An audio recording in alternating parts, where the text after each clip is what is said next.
le temps que les dernières personnes se connectent, vous expliquer le fonctionnement. Donc, le webinaire est enregistré.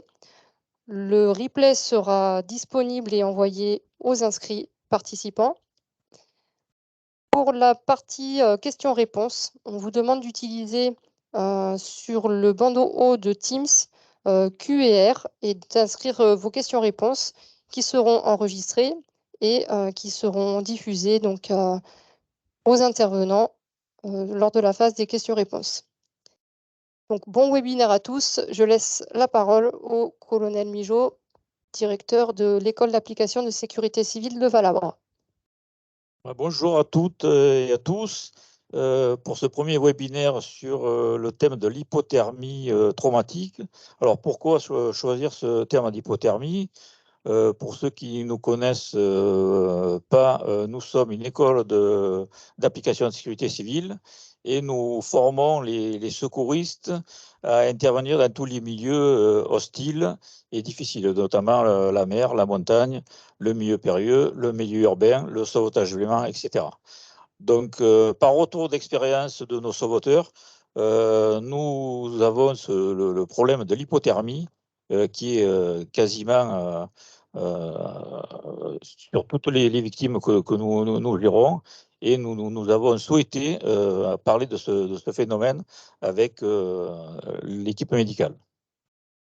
Donc pour l'équipe médicale, je remercie le professeur Léon qui est en visio compte tenu de ses contraintes professionnelles, mais qui est à l'écoute et qui est connecté.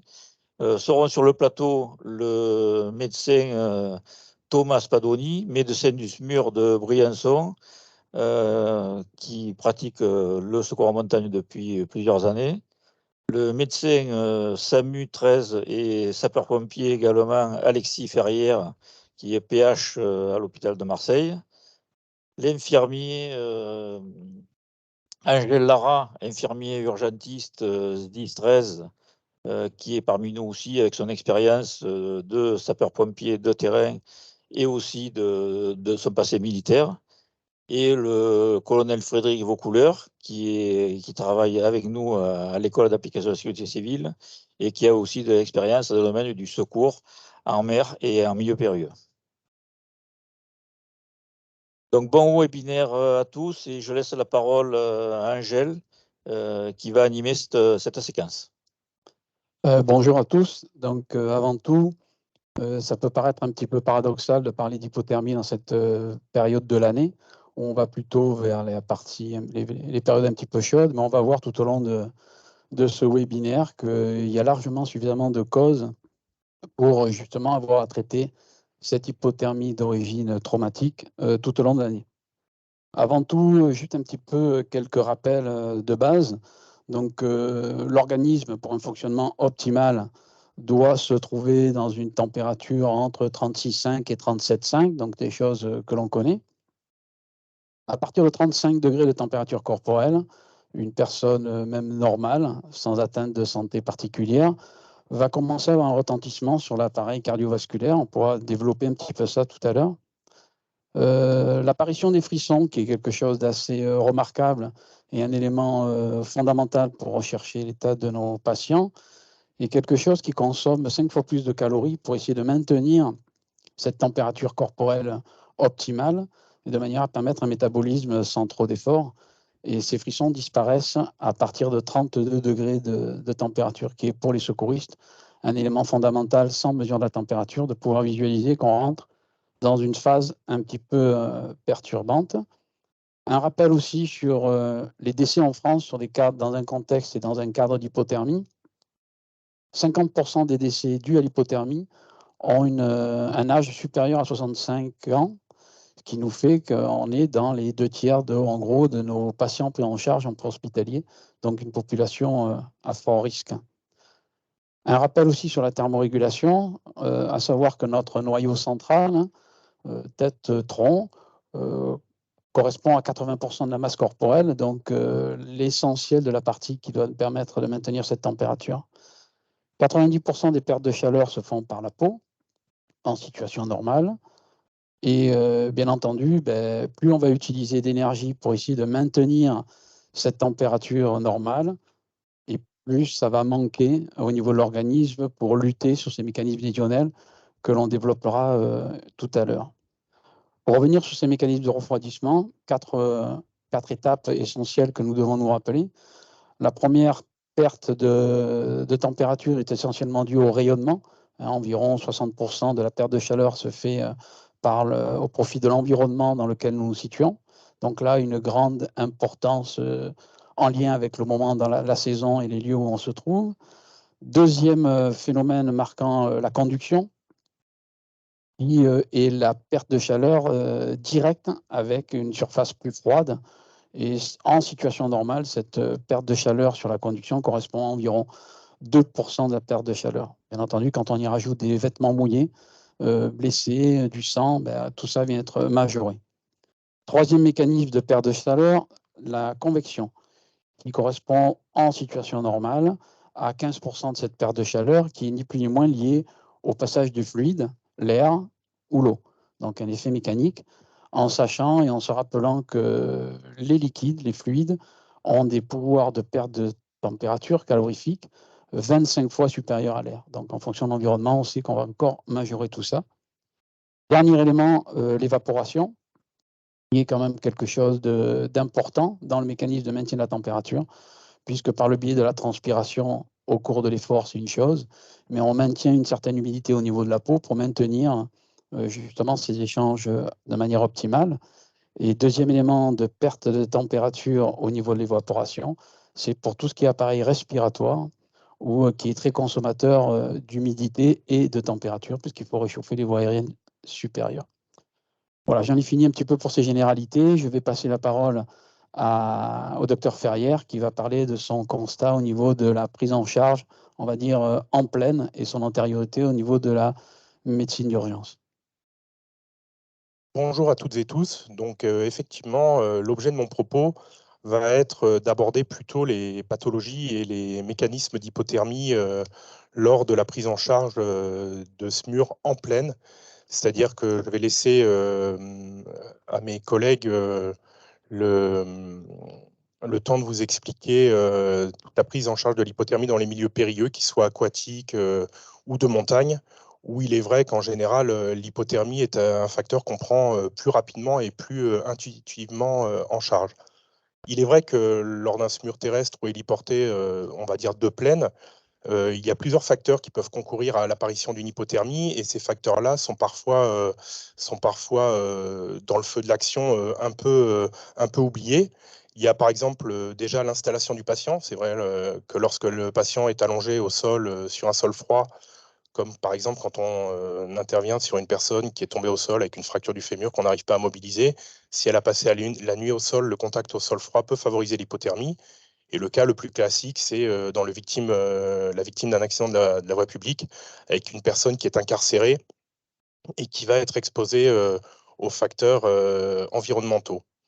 Le deuxième élément qui peut favoriser l'hypothermie dans ce type de pratique, c'est aussi que la prise en charge optimale demande le plus souvent un retrait de la couche protectrice du patient, soit par un déshabillage complet, soit par un retrait de la cellule de vie du véhicule dans lequel il est incarcéré, parce que en fait, c'est le seul moyen de permettre un examen clinique de qualité qui sera exhaustif dans la recherche des lésions et dans l'examen de tous les appareils. On a à Marseille malheureusement un peu l'habitude des balistiques. C'est vrai que ça demande un examen du corps complet. Le déshabillage du patient permettra aussi de réaliser une surveillance scopique multiparamétrique de qualité. Elle permettra éventuellement de réaliser un électrocardiogramme 18 dérivations et permettre éventuellement la pose de voies d'abord, qu'elles soient vasculaires ou des voies aériennes. Et l'autre élément, c'est que ça peut permettre aussi la mise en place de matériel de réanimation spécialisé, comme des palettes d'électro-entraînement systolique ou la pose d'une planche à masser. L'hypothermie, elle peut être liée aussi dans notre prise en charge aux dispositifs et aux solutions thérapeutiques que l'on utilise. Par exemple, la plupart du temps, les solutés de remplissage sont à température ambiante.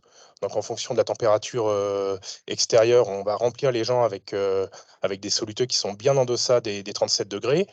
Et hormis dans l'utilisation du réchauffeur dans l'oxygénothérapie haut débit, il y a aussi une utilisation de gaz médicaux qui sont à température ambiante.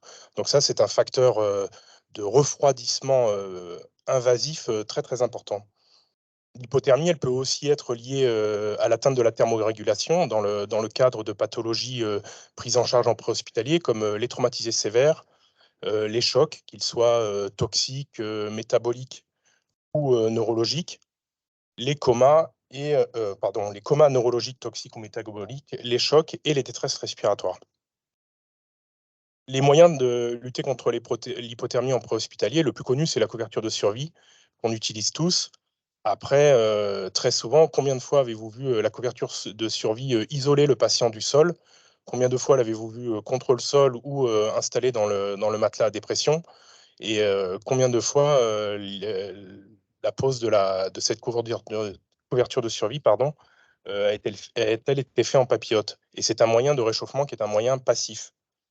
Il existe des systèmes actifs de réchauffement, comme des réchauffeurs de perf ou certaines couvertures de réchauffement externe par réaction chimique, mais ce sont souvent des dispositifs qui sont relativement complexes et qui sont développés pour des lieux d'intervention un peu spécifiques, comme le sauvetage des blêments ou la spéléologie. Et de ce fait, c'est des matériels qui sont relativement onéreux et rares parce qu'il y a en fait un manque de dimensionnement du marché pour ce matériel. C'est pour ça qu'il semble important de développer un outil de réchauffement externe actif qui soit, comment dire, abordable, pratique à mettre en place et surtout qui puisse permettre un accès facile à la victime pour son examen, sa surveillance et la pose du matériel de réanimation ou surtout d'immobilisation. Voilà, je vous remercie de m'avoir écouté. On va passer la parole à Colonel Vaucouleurs pour nous donner un petit peu ses spécificités autour de l'environnement aquatique, aussi bien inondation que maritime, et l'expérience déjà vécue. Oui, merci Angèle. Effectivement, on aurait tendance à penser que ce n'est pas la saison pour parler d'hypothermie, mais effectivement, l'actualité est présente et nous rappelle combien l'hypothermie en cette période de l'année peut affecter certaines victimes. La preuve en est, c'est encore récemment dans le couloir du Pas-de-Calais, dans la Manche. Voilà, c'était un bateau de migrants retournés, donc avec de nombreuses personnes en hypothermie. Et puis, bien évidemment, c'est tout ce qui peut nous attendre ces prochaines semaines avec notamment l'activité touristique liée aussi bien à la mer qu'à l'eau vive. Quand je parle d'eau vive, c'est le canyon, c'est tout ce qui est activité de kayak, où on peut retrouver donc des personnes dans un milieu qui peut, comme on l'a dit en présentation, là c'est l'environnement qui va aussi conditionner l'accélération de l'hypothermie. Donc là, je vais vous évoquer un petit peu la partie aquatique où effectivement, quand la personne se retrouve dans l'eau, elle se refroidit 25 fois plus rapidement, bon, en fonction bien évidemment de son équipement, mais quelqu'un qui n'est pas bien équipé, donc c'est 25 fois plus vite. Après, il y a aussi des positions qui peuvent permettre aussi à la personne de lutter un peu plus contre l'hypothermie, mais donc dans une eau qui est inférieure à 34 degrés, donc les personnes commencent à se refroidir, et bien évidemment, au plus on reste dans l'eau, au plus on se refroidit, et on se refroidit vite, donc les chances de survie diminuent très rapidement en fonction donc, du temps et de la température de l'eau et de l'équipement et de la physionomie de la personne. Donc on évoquait la mer où régulièrement on récupère des personnes en hypothermie, soit parce qu'elles sont accrochées à leur planche, à leur kite ou bon, maintenant on a beaucoup de paddles et plus récemment on retrouve aussi quelques kayakistes et ça c'est souvent des gens qui passent la nuit dehors qu'on retrouve ou dans le courant de la nuit ou au petit matin. Donc on retrouve avec des hypothermies plus ou moins graves. Et je laisserai après les médecins développer davantage les niveaux d'hypothermie. Mais il faut aussi se rappeler qu'il n'y a pas si longtemps que ça, je crois que la date anniversaire, ça doit être le 15 juin 2010, hein, sur Draguignan, on avait de fortes inondations, donc des précipitations importantes en cette période de l'année. Et l'eau de ruissellement, l'eau n'est qu'à 10 degrés, et voire même parfois moins. Et quand on récupère des personnes qui sont restées coincées dans ces eaux de ruissellement ou dans ces eaux stagnantes, eh bien, on les récupère avec des débuts d'hypothermie et parfois des hypothermies un peu plus avancées. Et ce n'est pas toujours des victimes qu'on arrive à faire prendre en charge par des équipes médicales. Donc on a tendance à les isoler, à les concentrer dans ce qu'on appelle un peu des nids de victimes. Et elles continuent à se refroidir, même si nous, on leur apporte des couvertures de survie, mais malgré tout, ça ne suffit pas à les réchauffer de manière convenable.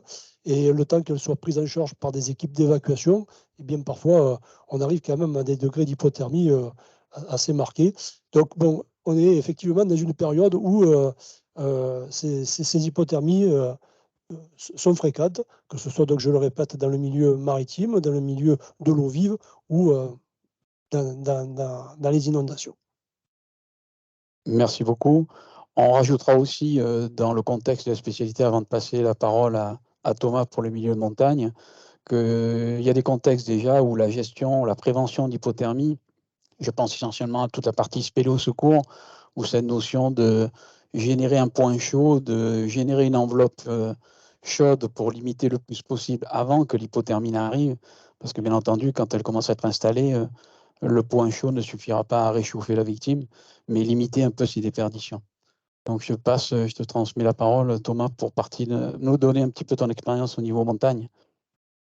Alors moi, mon expérience, elle est double, hein. Elle est à la fois le secours en montagne et le SMUR routier quand même, parce que de temps en temps, la montagne, il fait chaud aussi l'été, comme partout. Et si vous voulez, le constat, c'est que, de mon expérience de terrain, c'est que l'hypothermie, c'est en fait, c'est un double échec.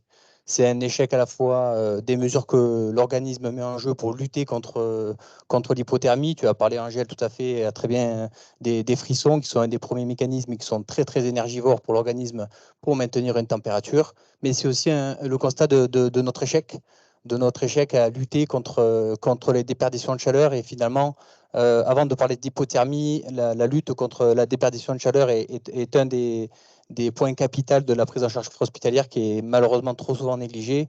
Alors, de mon expérience en secours en montagne, c'est assez facile. Bien évidemment, on est exposé au froid, on est exposé à l'humidité, on est exposé dans des avalanches à plein de problèmes. Et effectivement, comme tu l'as dit, Alexis, pour nous, c'est assez évident dans ce contexte-là. Et en revanche, il est vrai qu'en plein été, l'hypothermie est beaucoup plus insidieuse chez les patients, où nous, subjectivement, les secouristes, on a quand même une sensation de chaleur.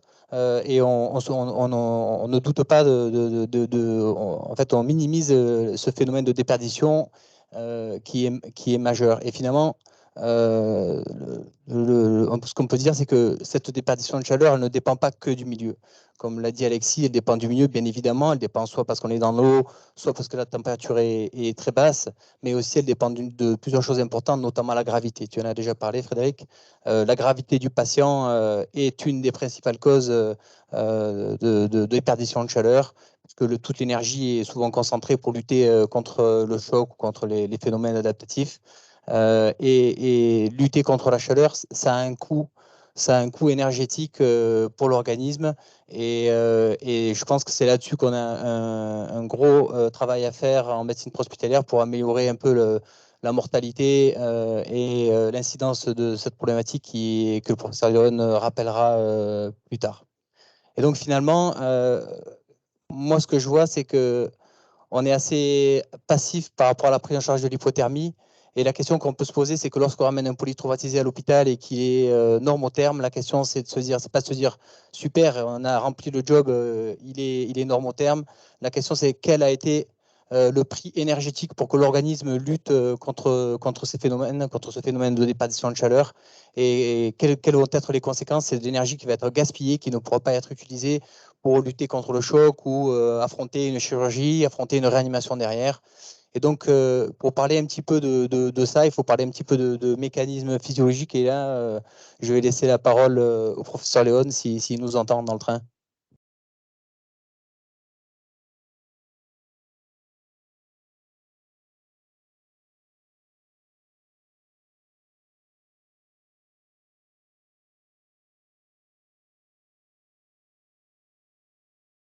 Marc, tu nous entends?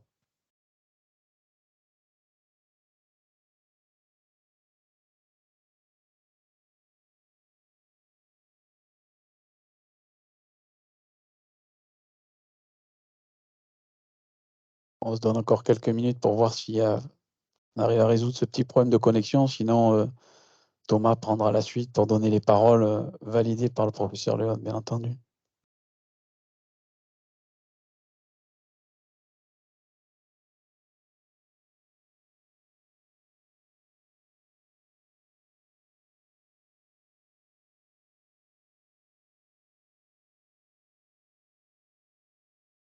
On va enchaîner sur ce niveau-là. On aura une deuxième intervention, de toute manière, sollicitée par le professeur. Je te propose, Thomas, de développer. C'est bon?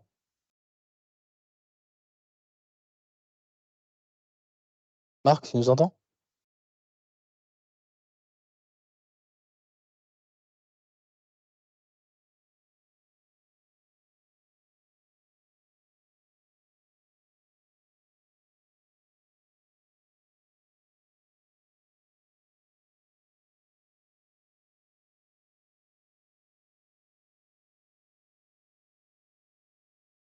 Pendant que vous essayez de résoudre ce problème technique, je vais tenter de réexpliquer ce que le professeur Léon devait expliquer mieux que moi.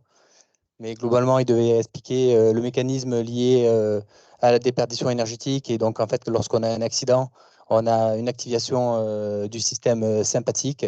Ce système sympathique, à la fois pour lutter contre le choc et pour lutter contre la déperdition de chaleur, c'est la même voie, c'est la voie des catécholamines. Cette voie des catécholamines, elle permet une vasoconstriction périphérique, à la fois pour lutter contre le choc et l'hypovolémie, mais elle est aussi utilisée pour, en gros, entre guillemets, sacrifier la périphérie et concentrer toute la chaleur de l'organisme au niveau du noyau dont tu as parlé tout à l'heure, Angèle.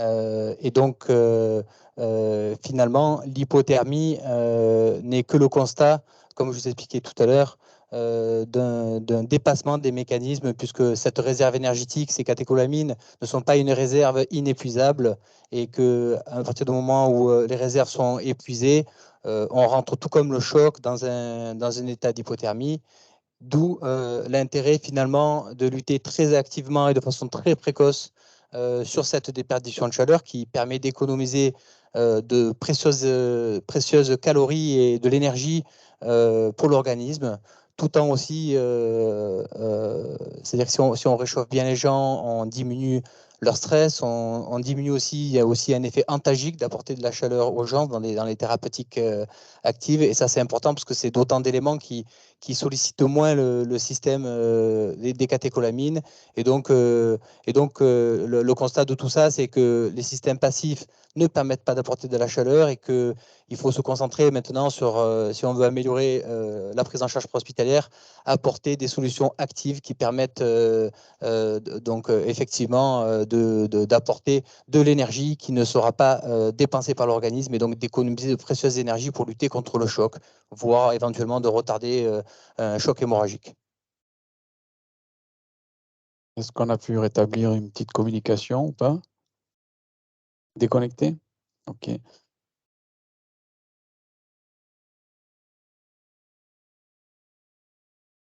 Ok. Donc, en attendant de voir si on peut récupérer le professeur Léon, aujourd'hui, ce qu'on peut faire, c'est un petit peu faire le tour des moyens qui nous permettent, à titre de limitation, on en a parlé tout à l'heure, Alex, tu nous as parlé de la couverture de survie. Aujourd'hui, il existe quand même pas mal de moyens, plus ou moins onéreux, de diverses efficacités. En tout cas, des actions au niveau de l'organisme différentes, que ce soit les couvertures chauffantes, les réchauffeurs de perf. Alors tout ça, bien entendu, pour la partie pro-hospitalière, hein, je ne rentrerai pas dans les spécificités de la réanimation, parce que j'en aurais pas du tout les compétences. Mais aujourd'hui, ces matériels sont variés. avec une inertie plus ou moins longue.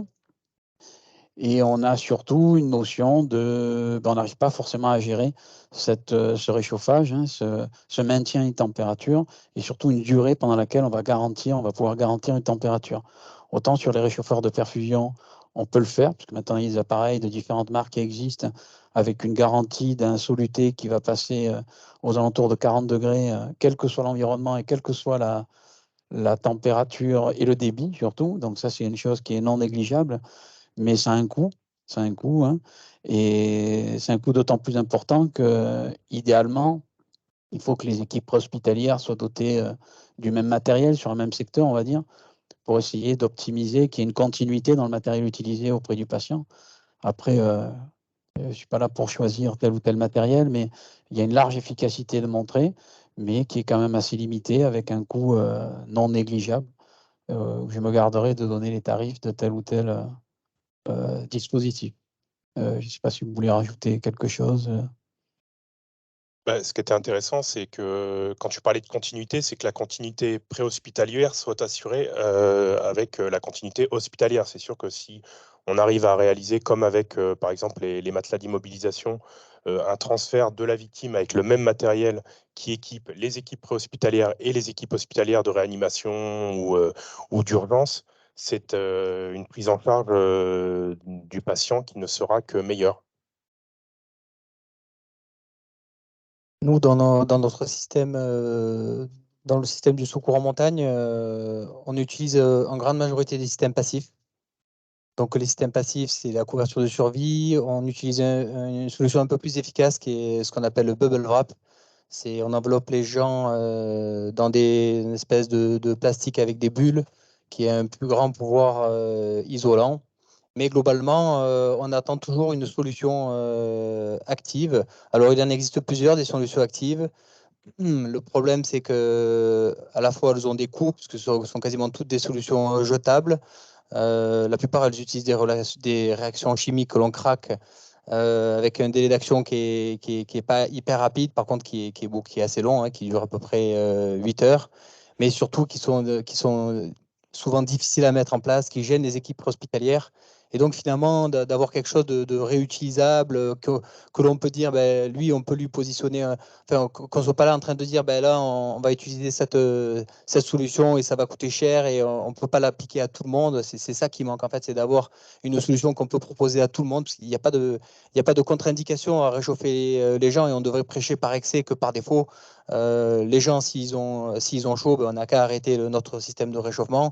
Par contre, si les gens ne disent rien, c'est que finalement, ils sont dans un état de confort thermique qui est assez intéressant. Et si les gens sont confort, ça veut dire qu'ils sont dans un état d'équilibre, qu'ils ne dépensent pas de l'énergie, pour lutter contre la déperdition de chaleur. Et finalement, donc, le constat, c'est que les solutions passives sont quand même globalement très inefficaces.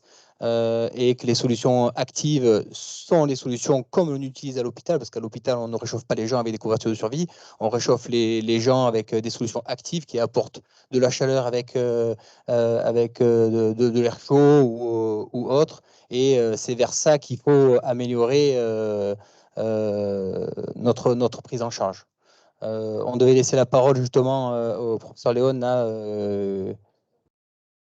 et ça passe pas. Donc il est toujours sous un tunnel et donc je vais continuer du coup sur ce qu'il devait dire. Donc du coup en fait ça vous va, hein.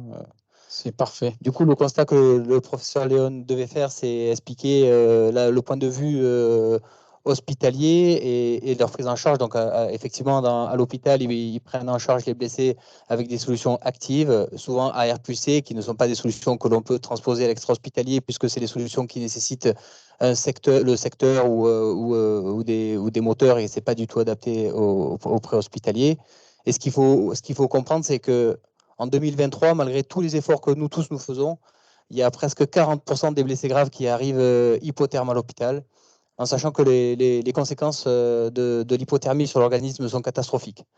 En dessous de 34 degrés, il faut savoir que le saignement peut être multiplié par 3, et donc ça aggrave les hémorragies. Ça a beaucoup de conséquences aussi sur les infections. Ça augmente le taux d'infection intra-hospitalière. Et donc, cette prise en charge, au final, elle est primordiale. En SMUR, Alexis, toi comme moi, on est hyper agressif avec plein de paramètres.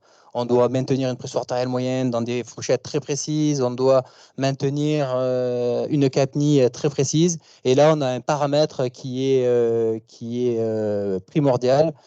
Et donc, en fait, on est un petit peu en échec avec ça. Donc, il va falloir revoir notre façon de prendre en charge ça.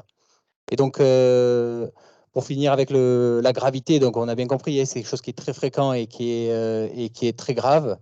Quand à l'hôpital, l'organisme n'arrive vraiment pas à lutter et quand nos thérapeutiques sont dépassées, tout le monde connaît très bien ce que l'on appelle la triade létale, qui, comme son nom l'indique, associe un très très fort taux de mortalité.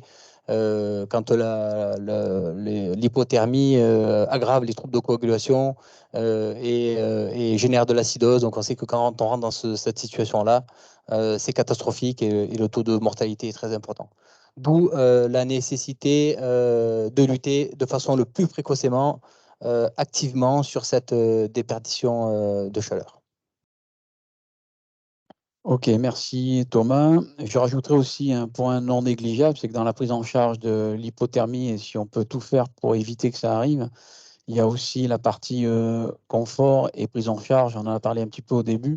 Et à partir du moment où la victime se sent un peu prise en charge, ne serait-ce que sur ce côté limitation du froid, du froid ressenti, on arrive à avoir quand même un patient beaucoup plus coopérant. Pour l'avoir testé dans la neige cet hiver ensemble, je peux garantir que ça apporte un confort non négligeable, en tout cas, sans être blessé déjà, ce qui était une bonne chose. Est-ce qu'on a récupéré pour quelques paroles le professeur ou c'est définitivement un grand tunnel? Je pense que je vais essayer on va essayer de continuer ça. Je pense que tout le monde en est convaincu. On a une petite question, deux petites questions. On va essayer de les avoir, si tu peux me les donner.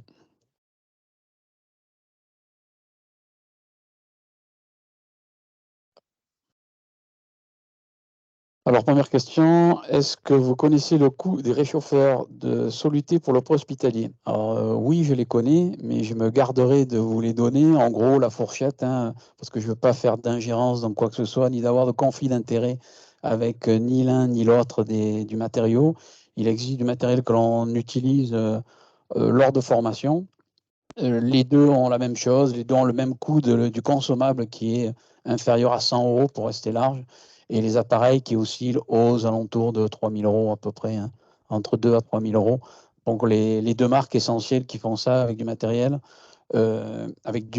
utilisable en préhospitalier, et avec pour les deux matériaux une continuité hospitalière avec des batteries plus conséquentes et avec un consommable qui est commun aux deux.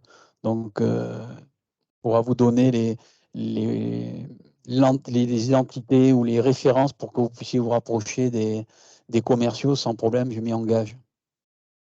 La deuxième question.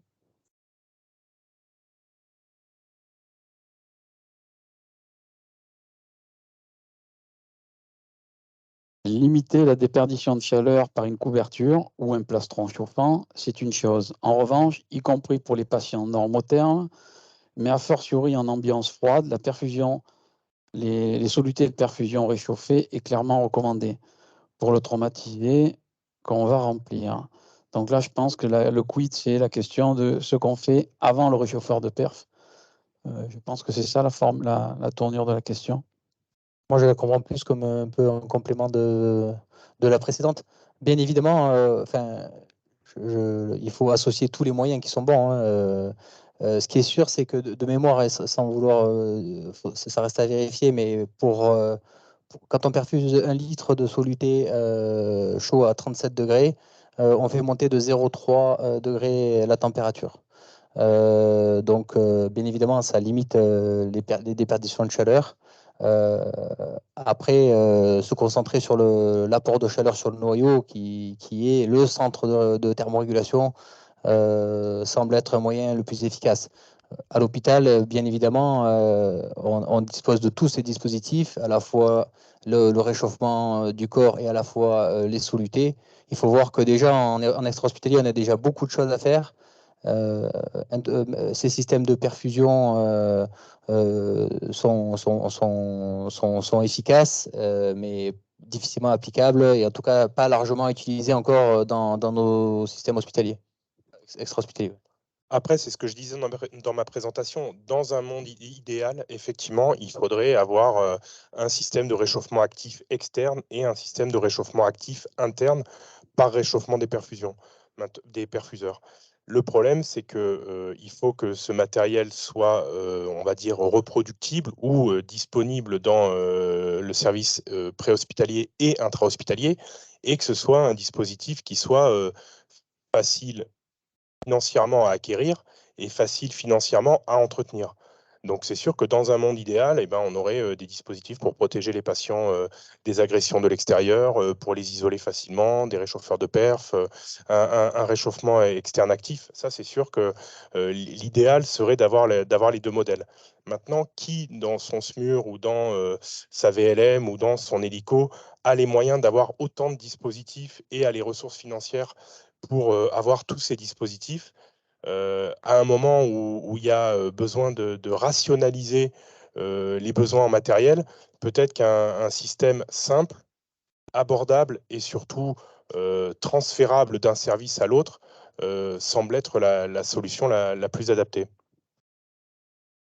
Merci Alex.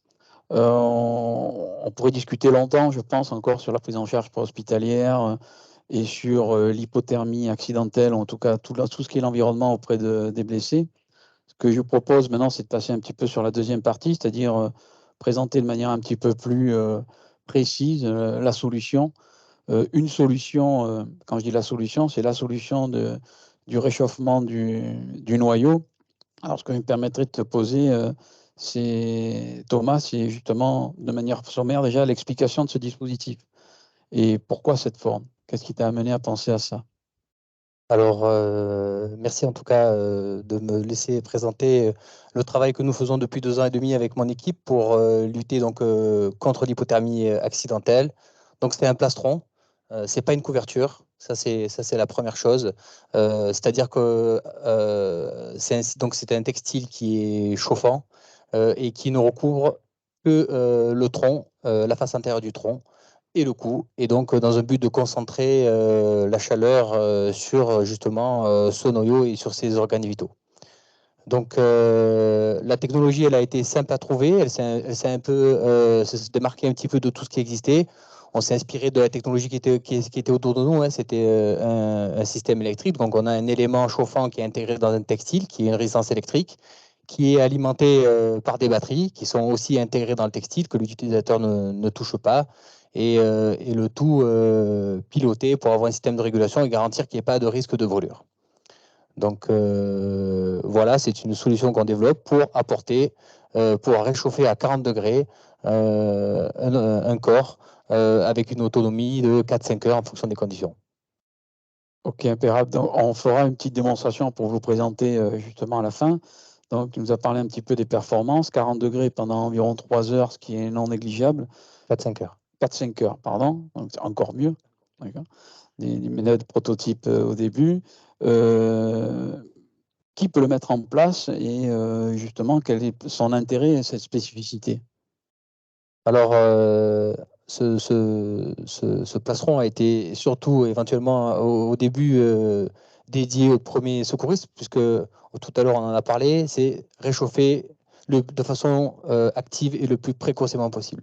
Donc il a fallu mettre au point quelque chose d'assez simple pour que ce soit les premiers intervenants qui puissent le mettre, sans formation particulière. On a simplifié son utilisation, sa mise en place. On verra tout à l'heure, on fera une petite démonstration de comment ça fonctionne.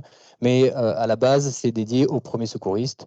Récemment, j'ai récupéré en secours une enfant de 13 ans qui était en choc hémorragique sur une fracture de rate, et elle m'avait attendu 45 minutes dans la neige. Donc oui, moi je suis arrivé et j'avais ma solution chauffante, c'était très bien, mais elle a quand même passé 45 minutes dans la neige en choc hémorragique, et donc en premier lieu, c'est les secouristes.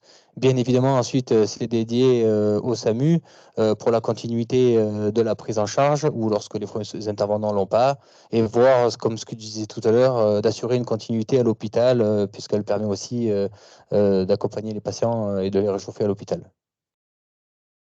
Merci. On pourrait rajouter dessus, est-ce qu'il peut y avoir une contre-indication à utiliser le plastron? De la fièvre? Il va lutter contre son hypothermie tout seul. Non, il n'y a pas de contre-indication à réchauffer les blessés. La seule question qu'on peut se poser, c'est lorsqu'on prend en charge déjà un patient qui est hypotherme. Tout le monde a entendu parler des phénomènes d'after-drop qui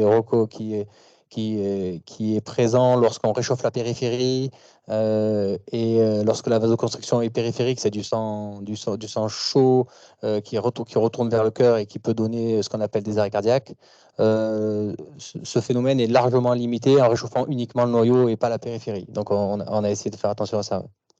C'est pour ça que ça va répondre un petit peu à la question là, qui vient d'apparaître. Y a-t-il des risques en cas de réchauffement actif trop rapide? De principe, on ne doit pas réchauffer les blessés de plus de 1 degré par heure.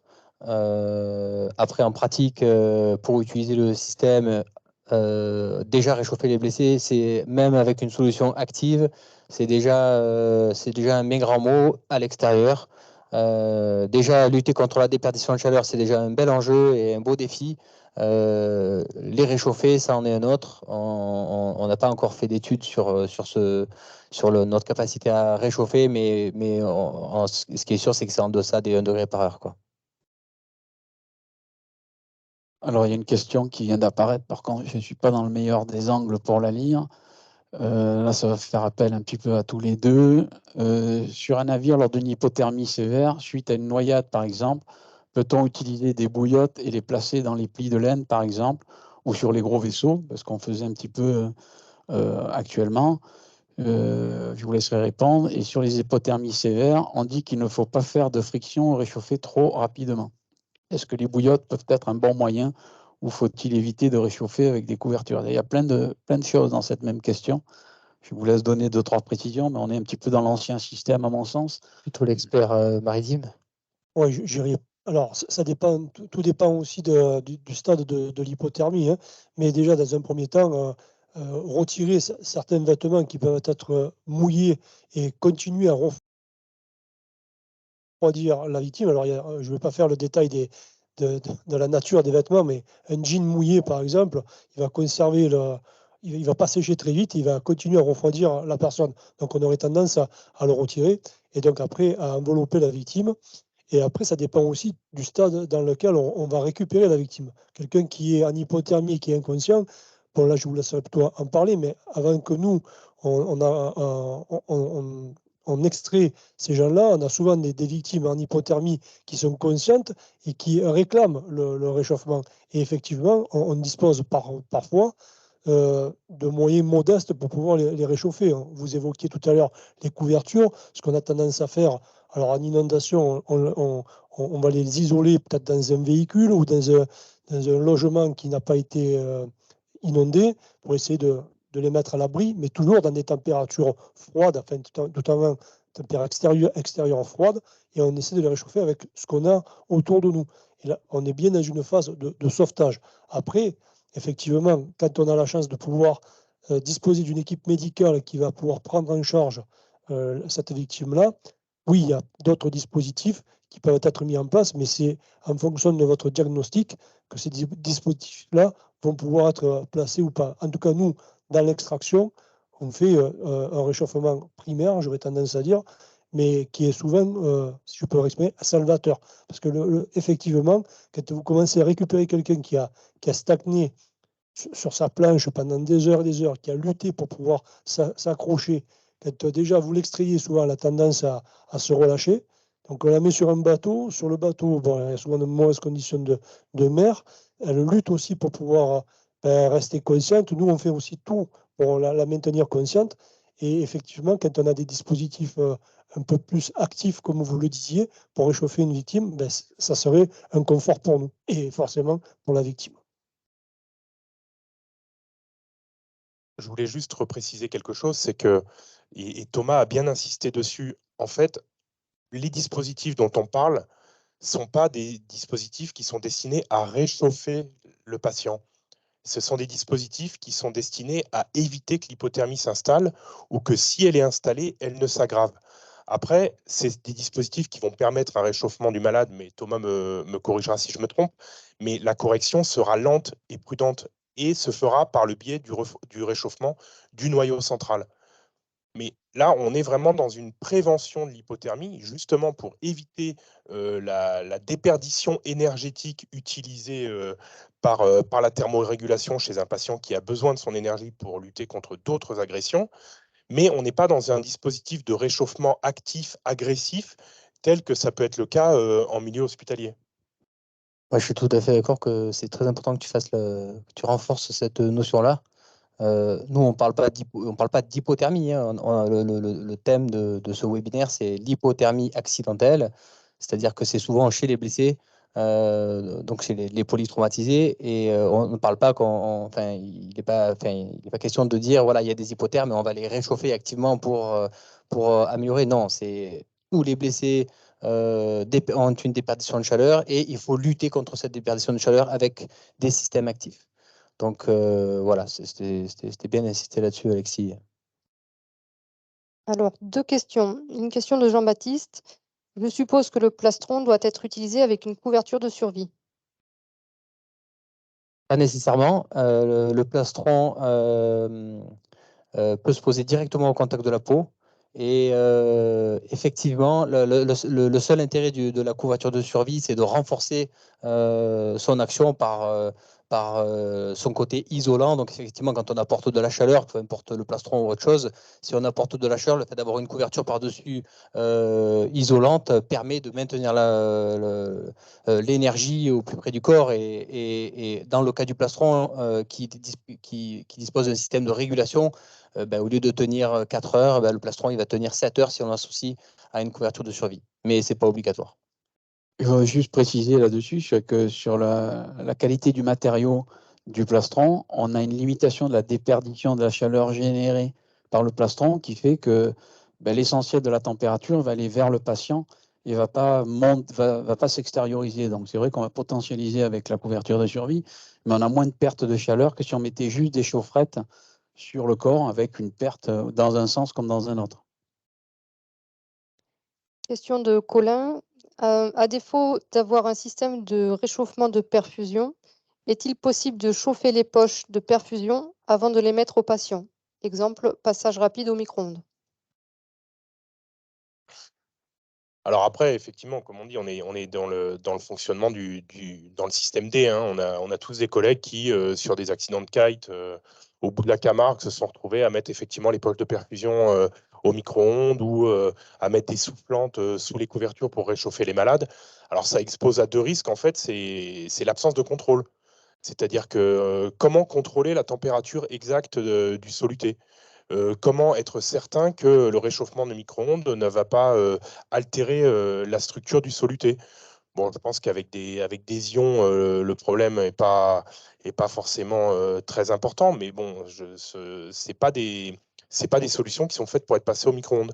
Et pareil, on parlait de certains dispositifs qui existaient. C'est la même chose pour les solutés ou pour les systèmes de réchauffement externe. Il y a toujours un risque de brûlure.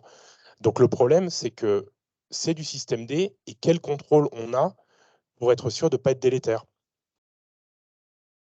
Et surtout, le temps que ça prend, quoi. Nous, ce qu'on a besoin, c'est quelque chose de facile à mettre en place, facile à utiliser. Chauffer, c'est des solutions, hein, bien évidemment, le système D, mais toi, comme moi, on sait très bien que quand on commence à chauffer des perfs, des machins, ça rend le secours beaucoup plus complexe, quoi qu'il arrive, quoi. Nous, on a besoin de solutions simples. On pose, ça chauffe, on arrête, on le réutilise. C'est ça qu'il faut, les solutions actives qui sont pas réutilisables, qui sont jetables. Ça pose le problème d'en utiliser et de leur coût. Nous, on a besoin d'une solution qui soit réutilisable, facile à mettre en place et qui chauffe, et sans utiliser un micro-ondes, parce qu'effectivement, et puis avec surtout un contrôle effectivement de la température. Sans contrôle de la température, c'est un peu compliqué. Ouais. Et le problème aussi, c'est qu'il faut que le réchauffement soit pérenne tout le long de l'intervention. C'est-à-dire que vous allez... Parce que Un micro-ondes, il faut en avoir un. Donc, effectivement, si vous tombez sur une personne qui a son domicile, ça peut être facile.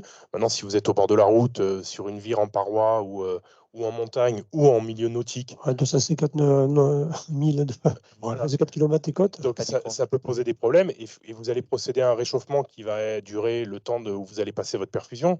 Mais quid de tout le transfert après si vous êtes à un lieu éloigné du trauma center?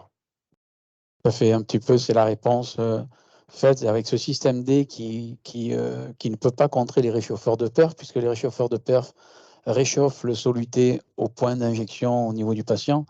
Donc, c'est surtout essayer de faire en sorte que la poche ne gèle pas et que le liquide reste fluide. Par contre, de le passer, c'est vrai, au micro-ondes, le maintien de cette température, il va être complètement utopique, le temps de passer tout le soluté.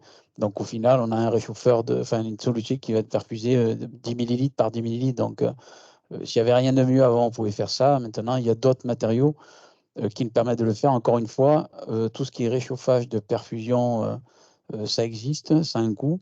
Et là, c'est essayer de trouver une solution qui va, encore une fois, limiter la perte et éviter d'aller sur l'hypotherme sévère, voire si au mieux modéré, ça serait quand même pas mal. Donc ça reprend l'avis d'un des invités. Donc une poche réchauffée est une fausse sécurité. Le soluté se refroidira en passant dans la tubulure, surtout en environnement froid. Préférez un dispositif de réchauffement de perfusion qui réchauffe au niveau de la tubulure près du cathé. Est-ce qu'il y a d'autres questions? Il n'y a pas d'autres questions, on n'a toujours pas pu... Oui, une question. Tu peux la lire. Fabrice pose la question suivante. Une des solutions de réchauffer, alors écrivez en français s'il vous plaît, une des solutions, je pense, de réchauffement est de garder contre soi, utiliser des chaufferettes grand public. Oui, c'est sûr que si on garde des chaufferettes à l'intérieur des vêtements de la victime et qu'on met les solutés et qu'on enveloppe tout ça, ben oui, effectivement, on va limiter le plus possible le refroidissement par le biais de nos solutés. Bon, juste à terme anecdotique, il y a quelques années, on avait monitoré les températures dans l'air, dans les sacs, à Toulon en hiver, et on avait des solutés à 13 degrés. Donc voilà, ça coupe court un peu aux solutions de perfusion. Si on les réchauffe, il faut les réchauffer au point de ponction. C'est un moyen de réchauffage. Tu l'as dit tout à l'heure, c'est un moyen qui est limité, puisqu'il faut 1 litre pour pouvoir arriver à gagner 0,3 degrés. Donc on va tout faire pour éviter d'arriver à une hypothermie un petit peu plus marquée. Et si on peut utiliser un matériel commun et qui puisse, comme tu l'as dit Alex tout à l'heure, à la fois être invasif et en même temps externe pour pouvoir être actif et contrôler la température, je pense qu'on se dirigerait vers quelque chose d'assez efficace. Alors, ce n'est pas une question, donc, mais une réflexion de la part de Jean-Baptiste. Un réchauffeur de soluté n'est efficace si et seulement si on doit remplir, mais dans beaucoup de cas, le remplissage doit être titré, voire limité, donc rend inutile le réchauffeur. Quid de son utilité en préhospitalier? Alors l'intérêt justement des réchauffeurs de perf, à mon sens, c'est que c'est la même température, quel que soit le débit et la quantité qu'on doit y faire. C'est vrai que si on peut éviter de refroidir, c'est une bonne chose. Mais si on doit faire un minimum de remplissage pour maintenir une hypotension permissible, pour aller peut-être plus vite qu'eux, à considérer. Maintenant, on n'a pas dit qu'il faut utiliser un réchauffeur de perf tout le temps, mais c'est vrai que si on doit faire passer des solutés, le mieux c'est de les réchauffer. Et puis surtout que les solutions, en tout cas, moi je parle de mon expérience, on n'a pas beaucoup d'infirmiers et pompiers, il y en a quelques-uns dans le département des 05, mais globalement, on parle de réchauffer les gens le plus précocement possible. Réchauffer avec des solutés, ça nécessite de poser une voie veineuse, ça nécessite un accès, ça nécessite une infirmière ou un médecin qui vienne poser une voie. Et donc, c'est tout ce temps déjà perdu où on doit être actif. Donc, bien évidemment, il faut s'entourer de toutes les possibilités. C'est une bonne remarque, on n'aura pas tous les blessés, je ne sais pas moi, quelqu'un qui a un traumatisme crânien n'est pas obligé de passer 3 litres pour maintenir. S'il faut y passer 3 litres pour maintenir la température, c'est pas le jeu non plus. Donc, effectivement, la solution de remplir avec des solutés chauds permet de lutter contre la déperdition de chaleur, mais les solutions de réchauffement actif sont quand même globalement moins embêtées que les contre-indications, quoi. Alors, une remarque de Steve concernant l'aspect juridique sur l'utilisation de la solution, notamment au micro-ondes, qui n'est pas validée scientifiquement, car pouvant dégrader donc, le soluté. Il a raison. Julien pose la question sur la disponibilité à la vente du dispositif. Il n'y a que toi qui peux répondre. Je vais répondre, mais peut-être qu'on va d'abord le présenter avant de l'acheter, et puis on va déjà peut-être le présenter à un moment donné, et après on parlera de sa disponibilité qui est prévue pour octobre 2023. Là.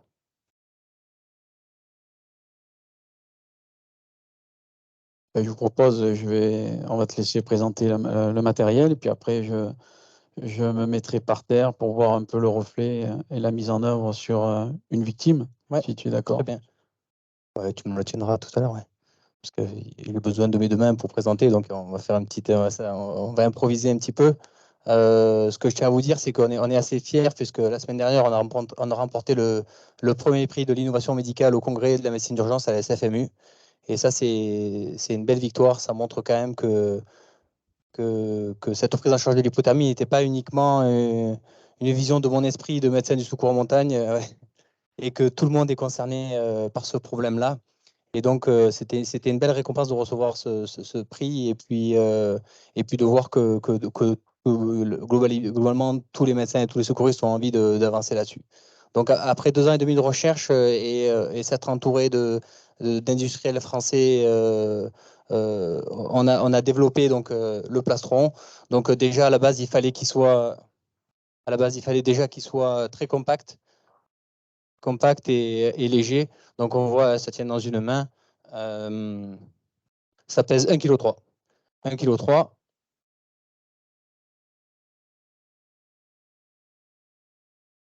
On reconnaît tout de suite. Donc, comme je vous expliquais, c'est un textile.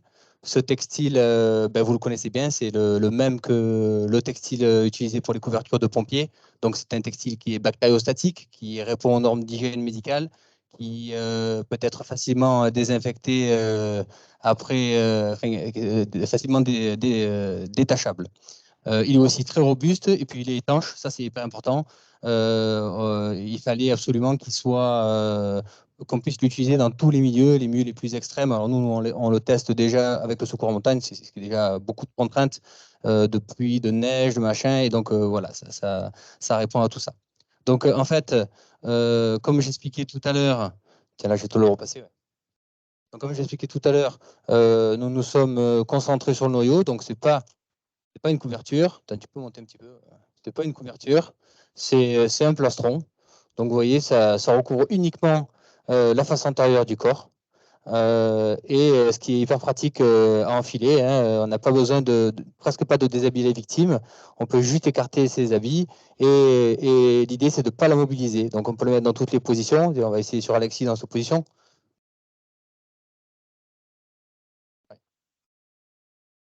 Donc il suffit juste de scratcher. Et on voit, donc ça s'applique sur le noyau. On voit qu'il y a des batteries qui sont positionnées sur le côté, avec un système de cartouchière qui permet de s'adapter à toutes les morphologies.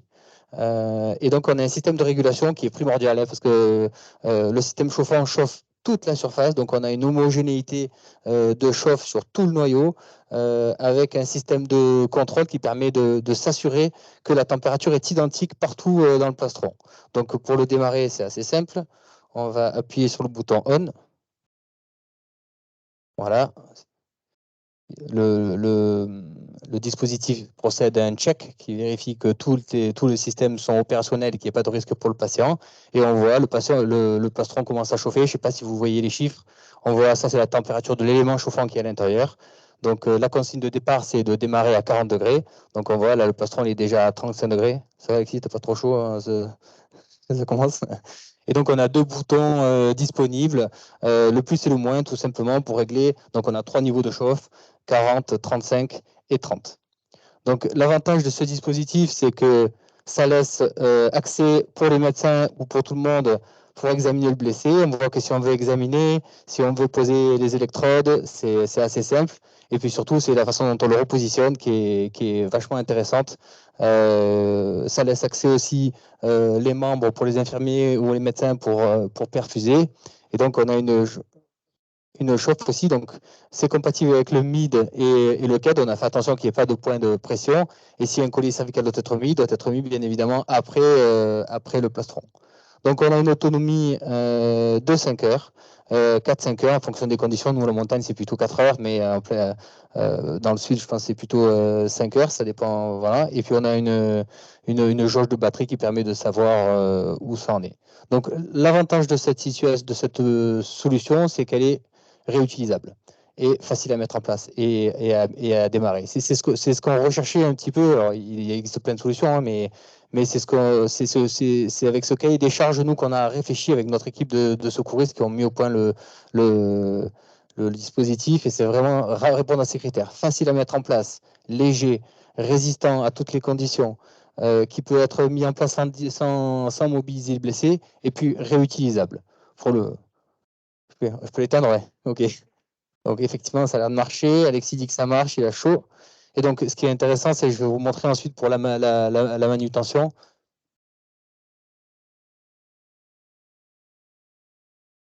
Donc, une fois que l'intervention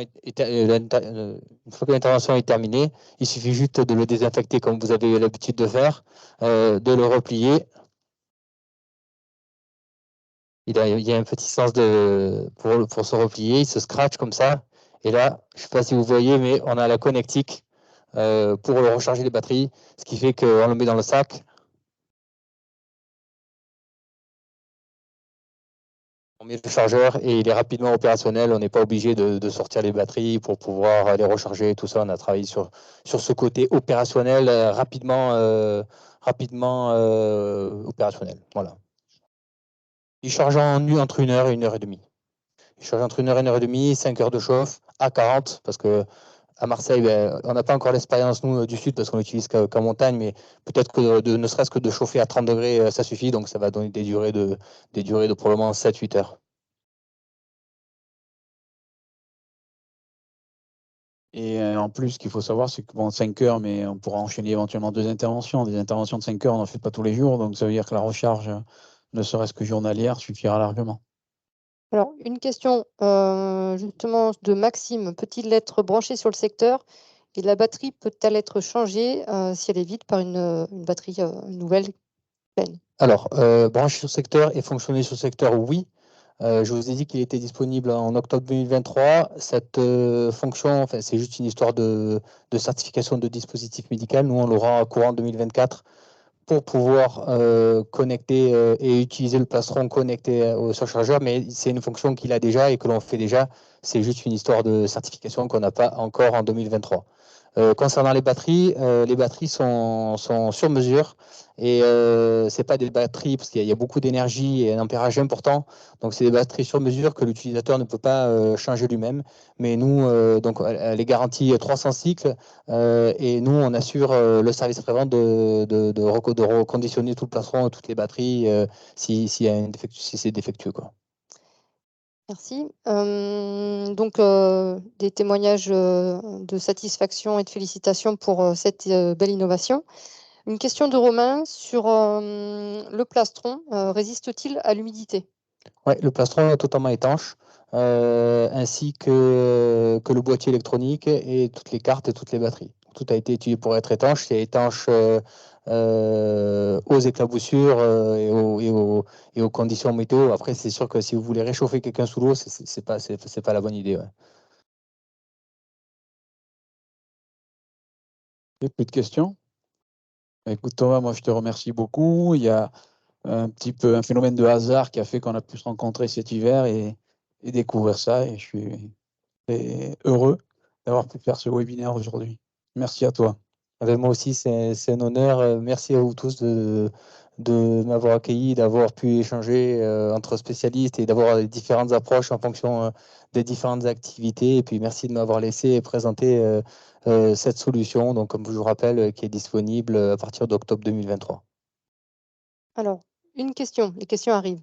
Une question de Mathieu. Pensez-vous pertinent d'utiliser une charlotte de protection thermique sur la prise en charge globale d'une victime ado et adulte dans des conditions d'intervention en pleine? C'est quoi une charlotte? C'est un truc sur la tête? Tu sais pas? Pas plus d'informations. Si vous voulez préciser, Effectivement, Mathieu. moi j'ai concentré sur le noyau, mais notamment sur les zones de déperdition de chaleur. La tête est une zone de déperdition de chaleur importante. C'est pour ça que d'ailleurs les gilets de sauvetage maintiennent la tête et la nuque hors de l'eau. Ce sont vraiment des centres de déperdition de chaleur.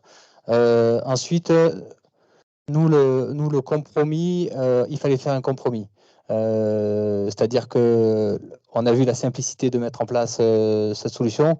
Si en plus il faut intégrer une cagoule et tout, ça complexifie encore. Les gens, des fois, ils ont des casques, des fois, c'est difficile d'accès.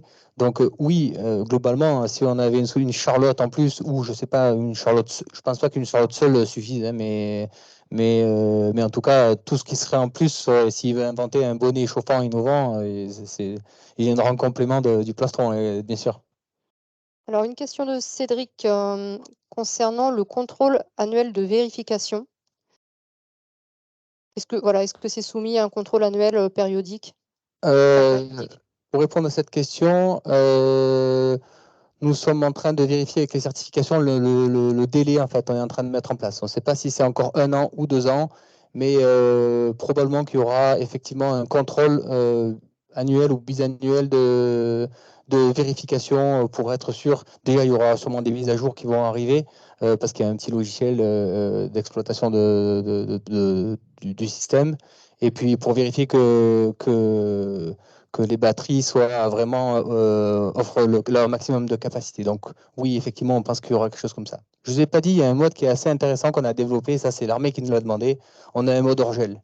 Le mode hors-gel, il est intéressant quand on doit faire une caravane terrestre, par exemple, ou quand on doit rester longtemps dans le froid. Vous savez tous que le lithium et vos téléphones portables, il est soumis à se décharger très rapidement avec le froid.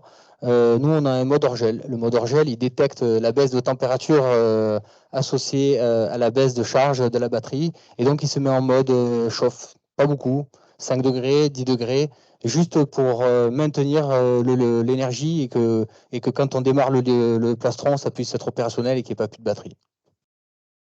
Alors, 2 questions sur la notion de coût de ce gilet. Le prix pour un plastron, c'est aux alentours de 1 200 €. Et sur quel site on pourra s'en procurer un? J'ai le droit de faire de la pub.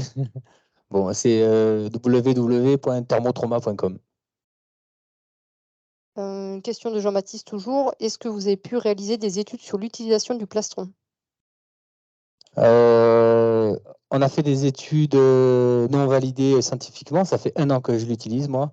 Les études sont difficiles à plusieurs titres. Déjà, la pertinence de la température, de la prise de température. Tous les gens qui travaillent dans l'extra-hospitalier savent notre difficulté à obtenir des chiffres précis de la température.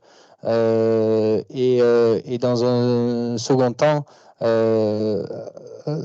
c'est surtout nous ce qu'on observe, c'est vraiment donc cette prévention de déperdition de chaleur, mais c'est aussi cet effet antalgique, cet effet anti-stress. Ça, c'est ce qu'on observe sur le terrain. Il n'y a pas encore d'études, bien que au congrès de la SFMU et notre prix, il y a beaucoup de gens qui sont venus et qui se sont intéressés à ça. Donc finalement, je vais laisser faire les études probablement aux autres, donc ça sera d'autant mieux. Mais voilà, les études sont en cours. Merci. Après, juste un petit truc, il y a 2 choses. Il y a l'étude sur est-ce que le plastron réchauffe les blessés en hypothermie. Ça, c'est une vraie question. La deuxième question, c'est quelle est sa place dans la prise en charge préhospitalière? Et donc, si on devrait faire une étude, ça serait se comparer à quelque chose que l'on utilise dans la plupart plupart des cas. Et donc, 90% des secours, enfin, vous me dites si je me trompe, hein, mais on utilise des systèmes passifs. Et donc, faire une étude sur la comparaison entre un système passif qui empêche de perdre la chaleur et un système actif qui en apporte, je pense que la réponse, elle n'a pas besoin d'énormément d'études pour comprendre que ça va être plus efficace avec un apport de chaleur. Mais la vraie question, c'est de savoir si le plastron permet de corriger une hypothermie et ce, à quelle vitesse. Ça, c'est la vraie question qu'on va probablement éluder dans l'année. Oui, puis il y a quand même plusieurs expériences de récupération d'avalanchés avec ton dispositif. Et dans la mesure où elle a permis de déposer un patient non hypotherme, on peut dire que quelque part, déjà, ça a été efficace. Et après, l'utilisation généralisée montrera si réellement... des histoires d'efficacité, je peux vous en parler pendant des heures. Après, effectivement, les gens ont besoin d'études et je peux le comprendre. Hein, on a besoin d'études. Là, on est sur un dispositif nouveau qui est même pas encore sorti. Donc, on parle d'une innovation. Les études sont longues, très coûteuses. L'objectif, c'est de mettre à la disposition des secouristes un dispositif actif pour que qu'on arrête en gros de laisser les gens se refroidir au bord de la route quand ils ont des accidents. Peut-être que dans 2 ans, on dira c'est phénoménal, ça traite l'hypothermie, on améliore la mortalité. Peut-être qu'on dira dans 2 ans, il y a juste un effet sur le confort et sur la prévention. Et voilà, c'est avec le temps qu'on saura, comme tous les dispositifs d'ailleurs. Ok, en tout cas, une chose est certaine, c'est que contrairement au réchauffeur de perf, le premier secouriste peut le mettre en œuvre et l'utiliser. Donc, ça veut dire très précocement opérer d'un patient ou d'une victime. Et ça, déjà, je pense que c'est un gros plus sur la limitation de l'hypothermie et en tout cas, le début de la thérapeutique sur les effets néfastes de l'hypothermie.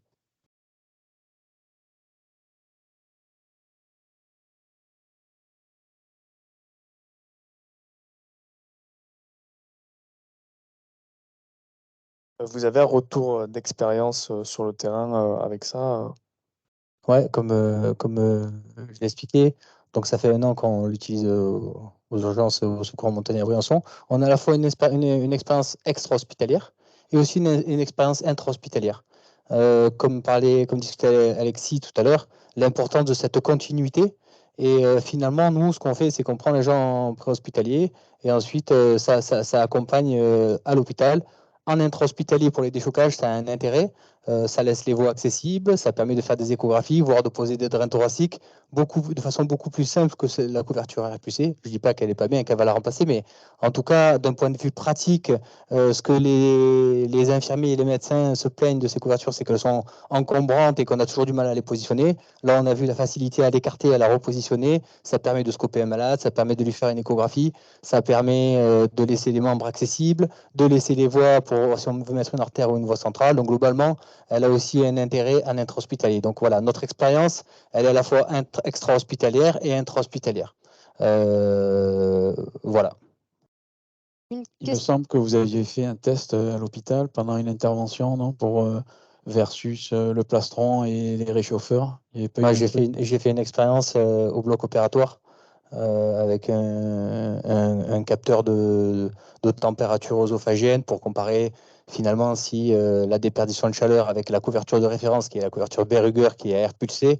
Donc en fait, on avait un patient qui avait une chirurgie du membre inférieur, qui était opéré. Il a eu 30 minutes la couverture Berruger qui a maintenu sa température. On l'a retiré, on a mis notre plastron et la température est restée de la même façon stable comme elle l'était avec la Berruger. Donc c'était une espèce d'étude de non-infériorité, sauf que c'est sur un patient, donc pour avoir des sensibilités, des spécificités, il faut des centaines de patients, quoi. Alors, une question d'Idriss. En tant que président d'une organisation de secourisme au Cameroun, nous utilisons parfois un sèche-cheveux sur batterie pour souffler dans la couverture ISO. Est-ce recommandé, sachant que nous n'avons pas encore accès au plastron?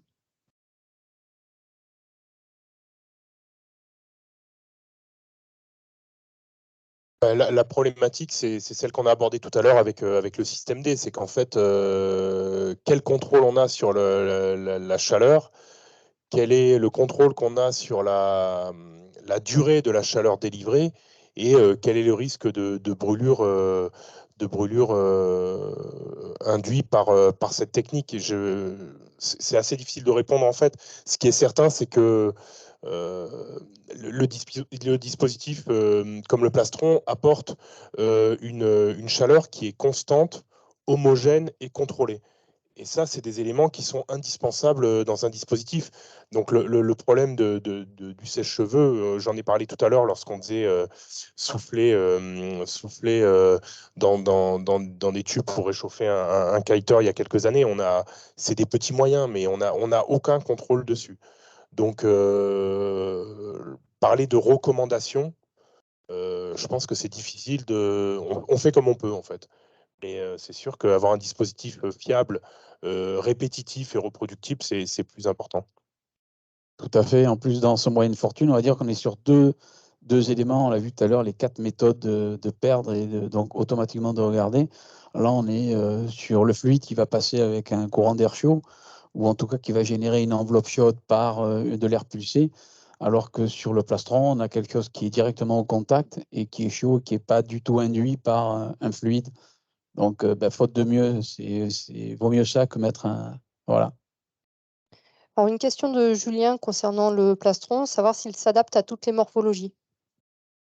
Ah ben, on l'a vu, hein, parce qu'Alexis il est quand même déjà hors gabarit, donc oui, il s'adapte à toutes les morphologies. La seule chose, enfin, et puis ça a été une vraie volonté de ne faire qu'une seule taille, pour pas qu'on ait la seule chose. À partir du moment où il y a des tailles, où les secouristes se posent toujours la question, est-ce que j'ai la bonne taille, est-ce que j'ai pas la bonne taille. Donc on a voulu faire une seule taille volontairement. Le pire qui puisse arriver, ben, comme Alexis, ben, c'est un poil plus haut, quoi. Après, pour les enfants, ça arrive au genou. Donc voilà, ça s'adapte globalement à toutes les morphologies.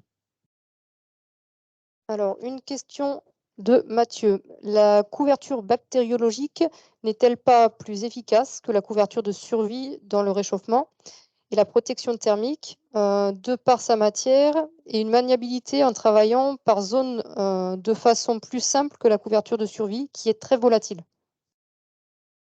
Oui, bon, là, dans des matériaux, enfin, du matériel secouriste, hein, effectivement, ben, qui peut le plus, peut le mieux. On avait en fonction des départements, ces couvertures bactériostatiques qu'on pouvait nettoyer, qui chauffaient largement plus que la couverture de survie, avec un coût. Pour les Bouches-du-Rhône, on est passé à la couverture de survie déjà il y a quelques années, c'est moins bien. Il y a aussi de l'intermédiaire, il y a du sarcophage avec des couvertures de survie triple épaisseur qui permettent d'optimiser encore tout ça. Bon, on pourrait faire un éventail, une liste à l'après-vert de tout ce qui existe, hein. Il y a beaucoup de matériel qui existe. Après, c'est d'essayer de trouver une solution qui puisse répondre au maximum de choses. Encore une fois, la simplicité de mise en œuvre, la rapidité de mise en œuvre, la gestion de la température à laquelle on veut que l'outil fonctionne. Et voilà. Bon, après, toutes les couvertures sont bien, hein, mais pas une réponse franche à dire sur du matériel secouriste non actif. Alors, une remarque de Fabrice, un rappel que la couverture doit bien être portée à même la peau pour avoir une efficacité optimale. Tout à fait, ce qu'on on a parlé un petit peu au début. C'est surtout l'emballage complet, hein, la mise en papillote pour que ça fonctionne. Et je dirais que idéalement pour la couverture de survie, si on peut garder quand même une première couche la plus proche de l'organisme avant de mettre une couverture de survie à même la peau, pour le confort du patient, parce qu'inévitablement on va générer un peu d'humidité et le patient a une sensation assez désagréable pour qu'il y a eu déjà une couverture de survie à même la peau. Par contre, une première couche de vêtements, la couverture va jouer son rôle, mais pas le côté désagréable. À l'inverse, le plastron, c'est beaucoup plus confortable pour l'avoir essayé. Mais s'il n'y a pas plus de questions, non. Mais en tout cas, je vais relaisser la parole à l'organisation. Pour ma part, encore merci Thomas de nous avoir présenté ce produit. Je pense que c'est quelque chose qui devrait être largement utilisé, en tout cas pour le bien-être des patients. Merci à toi. Merci à vous tous. Merci à toutes et à tous. Le mot de clôture est laissé au colonel Migeot. Donc, merci à tous, merci aux participants, à Thomas, à Angèle, Fred et Alexis, d'avoir donné de votre temps pour cette information sur l'hypothermie qui est quand même un problème qu'on doit prendre en compte, nous, au niveau des secours, hein, notamment dans le secours routier où on s'aperçoit aujourd'hui qu'on a des secours routiers dans des milieux montagneux ou dans le froid, tout simplement, des victimes qui sont incarcérées, des temps de désincarcération qui sont assez longs. Et aujourd'hui, est-ce qu'on fait des points chauds à chaque intervention? Je ne le crois pas. Donc il faut insister, il faut venir sur un système pour réchauffer ces victimes, parce comme on le disait durant ce webinaire, à mon avis, on perd trop de gens à cause de ce problème d'hypothermie. Et si on y travaille tous, tout le monde peut amener ses idées. Mais je pense que c'est un problème qu'il faut prendre en compte et il faut qu'on y travaille dessus. Et nous, on va continuer dans nos formations et avec nos retours d'expérience, on va continuer à explorer cette problématique. Merci à tous et au plaisir de vous revoir pour un prochain webinaire. Merci Roland.